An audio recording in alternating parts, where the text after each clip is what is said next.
پھر اس کے بعد سوال یہ کیا جا رہا ہے، کیا یہ صحیح ہے کہ حضرت اسماعیل علیہ السلام اور ان کی والدہ ہاجر ان دونوں کی قبریں حتیم میں پائی جاتی ہیں؟ حتیم جو کہ خانہ کعبہ کے بعد آپ دیکھیں گے تصویروں میں بھی کہ کچھ حصہ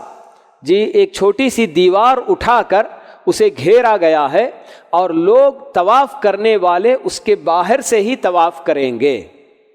اس کے اندر سے اگر کوئی طواف کرے گا تو اس کا طواف صحیح نہیں ہوگا۔ تو یہ حتیم، یہ تو سب سے پہلی بات یہ کہ اسماعیل اور ہاجر کی قبریں وہاں بالکل نہیں ہیں۔ کسی بھی مستند اور صحیح حدیث میں یہ بات نہیں بتائی گئی کہ اسماعیل اور ان کی والدہ کی قبر حتیم میں ہے بلکہ۔ اور یہ جو حتیم کا علاقہ ہے جس کو حجر کہا جاتا ہے، حجر بھی لوگ حجر اسماعیل کہتے ہیں، وہ بھی درست نہیں ہے، صرف حجر اس کو کہا جاتا ہے، یہی صحیح ہے۔ تو حتیم کا جو علاقہ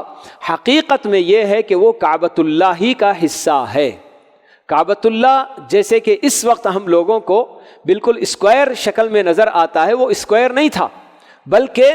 اللہ کے نبی صلی اللہ علیہ وسلم وغیرہ کے زمانے سے پہلے، بلکہ ابراہیم علیہ السلام نے جب اس کو تعمیر کیا تو وہ ریکٹینگل کا شیپ تھا اس کا،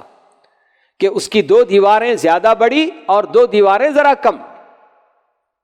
اور زمانے جاہلیت میں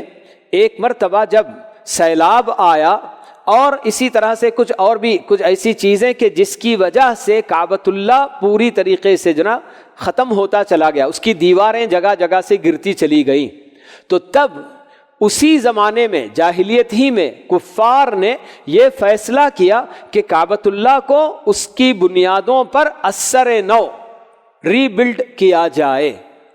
اور اس کے لیے ان لوگوں نے یہ فیصلہ کیا کہ کعبۃ اللہ یہ اللہ کا گھر ہے، اب اس کی تعمیر میں، اس کے بنانے میں ایک پائی بھی حرام کی شامل نہیں ہونی چاہیے۔ جمع کیا بالکل خالص، یعنی کہ حلال کمائی بلکہ، تو جتنا انہوں نے جمع کیا اس میں سے کعبۃ اللہ پورے ریکٹینگل شیپ میں اس کو بنانا مشکل ہو گیا، کم پڑ گیا پیسہ، تو اس لیے ان لوگوں نے اسے اسکوائر شیپ میں ویسے ہی بنا کر جتنا اور حصہ باقی تھا ایک چھوٹی سی دیوار اٹھا کر انہوں نے چھوڑ دیا۔ یہی اس کی حقیقت ہے۔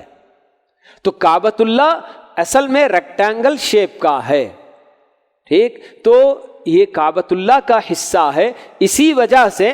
نفل نماز پڑھنے کے لیے اس میں اجازت دی جاتی ہے، گویا کہ کعبے کے اندر پڑھنے والی بات ہے، مگر کوئی فرض نماز حتیم کے اندر جا کر پڑھے گا تو جائز نہیں ہے،